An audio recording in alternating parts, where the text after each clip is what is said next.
ಬಸವ ಜಯಂತಿ ಆಚರಣೆ ಕಲಬುರಗಿ ಜಿಲ್ಲೆಯ ಚಿಂಚೋಳಿ ತಾಲೂಕಿನ ಸುಲೇಪೇಟ ಗ್ರಾಮದಲ್ಲಿ ಅದ್ದೂರಿಯಾಗಿ ಬಸವ ಜಯಂತಿ ಆಚರಣೆ ಮಾಡಲಾಯಿತು ಹಾಗೂ ಬಸವಣ್ಣನ ಪ್ರತಿಮೆಗೆ ಪುಷ್ಪ ಅಲಂಕಾರ ಹಾಗೂ ಮೆರವಣಿಗೆ ನಡೆಯಿತು. ಭಾಷೆ ವೈಶಾಖ ಶುದ್ಧ ತದಿಗೆಯಂದು ಲಿಂಗಾಯತ ಮತದ ಸ್ಥಾಪಕರಾದ ಬಸವಣ್ಣನವರ ಜನ್ಮದಿನವಾದ ಬಸವ ಜಯಂತಿಯನ್ನು ಆಚರಿಸಲಾಗುತ್ತದೆ.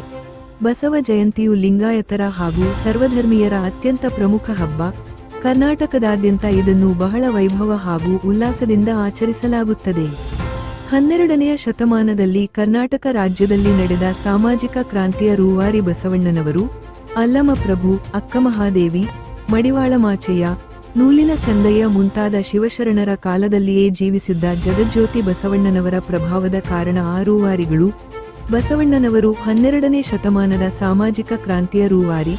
ಅವರು ಮೂಢನಂಬಿಕೆ, ಜಾತಿ ವ್ಯವಸ್ಥೆ ಮತ್ತು ಲಿಂಗ ಅಸಮಾನತೆಯನ್ನು ವಿರೋಧಿಸಿದರು.